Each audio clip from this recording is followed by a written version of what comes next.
Paper 2 science का देख रहे हैं। सीटेट में जो पेपर 2 में जो साइंस होते हैं, जिसका कंटेंट देख रहे हैं, जो 20 नंबर का आपको पूछा जाएगा सीटेट के एग्जाम में, जिसमें हम देखे थे इससे पहले तक का पॉइंट अगले वीडियो में। आज शुरू करेंगे यहाँ से। कहता है कि मानव में सेलुलोज पाचक एंजाइम अनुपस्थित होते हैं।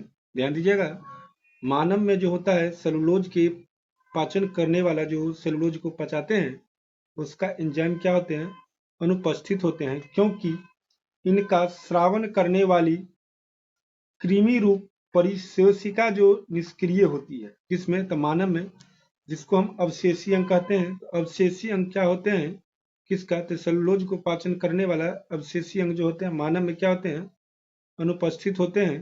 वो मानव उपस्थित नहीं होते हैं, जिसके कारण मानव में सेलुलोज का पाचन जो होता है नहीं हो पाता है। ठीक है। नेक्स्ट कहता है सिर तथा ऊपरी जबड़े में वर्ध संधि पाई जाती है। सिर तथा ऊपरी जो जबड़े होते हैं उनमें क्या पाई जाती है, तो वर्ध संधि पाई जाती है, जो कि ऊपरी जबड़े को स्थिर रखती है। ऊपरी जो जबड़े होती हैं वो क्या होती हैं, स्थिर होती हैं। यह संघनित कोलेजन, संघनित जो कोलेजन होती है वैसी संयोजी तंतुओं से बनी होती है। कौन, तो वर्ध संधि जो होती है वो कोलेजन की बनी होती है।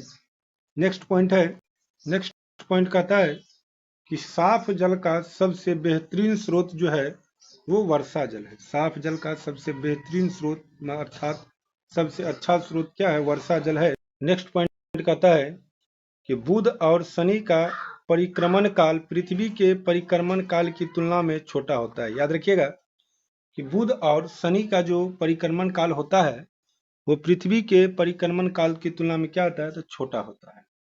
पुनः नेक्स्ट पॉइंट देखेंगे, कहता है कि एल्युमिनियम तथा लोहा में अपने गलनांक बिंदु से कम तापमान पर ठोस अवस्था में पाई जाती है। एल्युमिनियम और लोहा, इसके अलावा और बहुत सारे धातु होते हैं जो उनके जो गलनांक बिंदु होते हैं उससे कम ताप पर वे क्या होते हैं, ठोस अवस्था में पाए जाते हैं। तो अधिकांशतः बहुत सारे धातु जो हैं जो अपने गलनांक बिंदु से कम ताप पर क्या होते हैं, ठोस अवस्था में पाए जाते हैं। ठीक है। इसके बाद नेक्स्ट पॉइंट कहता है कि तापमापी, तापमापी का मतलब होता है, थर्मामीटर की बात कर रहे हैं हम। तापमापी माने थर्मामीटर में पारा भरी होती है। आपको यहाँ से क्वेश्चन बन जाएगा कि तापमापी अर्थात थर्मामीटर के अंदर भरी होती है क्या, तो आप कह सकते हैं पारा भरी होती है। थर्मामीटर दो प्रकार होते हैं, एक डॉक्टरी थर्मामीटर होता है, एक होता है प्रयोगशाला में जो हम उपयोग करते हैं थर्मामीटर वो। तो पहले डॉक्टरी थर्मामीटर के बारे में देखेंगे। डॉक्टरी जो डॉक्टर तापमापी जो होते हैं अर्थात डॉक्टरी थर्मामीटर के परास जो होते हैं 35 डिग्री सेल्सियस से 42 डिग्री सेल्सियस, यदि फ़ारेनहाइट की बात किया जाए तो 95 डिग्री फ़ारेनहाइट से 109 डिग्री फ़ारेनहाइट तक होती है। ठीक है। प्रयोगशाला तापमापी का जो प्रसार होता है -10 डिग्री से 110 डिग्री सेल्सियस तक होती है। नेक्स्ट पॉइंट कहता है कि भारत की संपूर्ण तटरेखा विशेष रूप से पूर्वी तट चक्रवातों के लिए संवेदनशील है।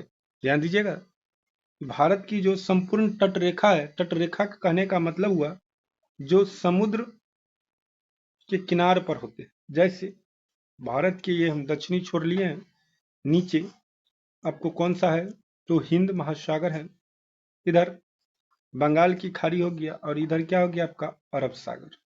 तो ध्यान दीजिएगा, संपूर्ण तटरेखा जो समुद्र के किनारे की जो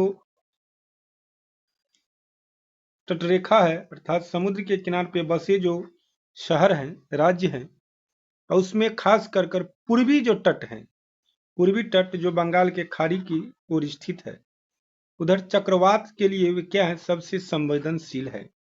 जैसे हम बात करें कि पूर्वी तट की जो बात किया जाए तो जिसमें आपको उड़ीसा आता है, पश्चिम बंगाल आता है, तमिलनाडु आता है, ये सब क्या है, तटरेखा जो है ये चक्रवातों के लिए क्या है, संवेदनशील है।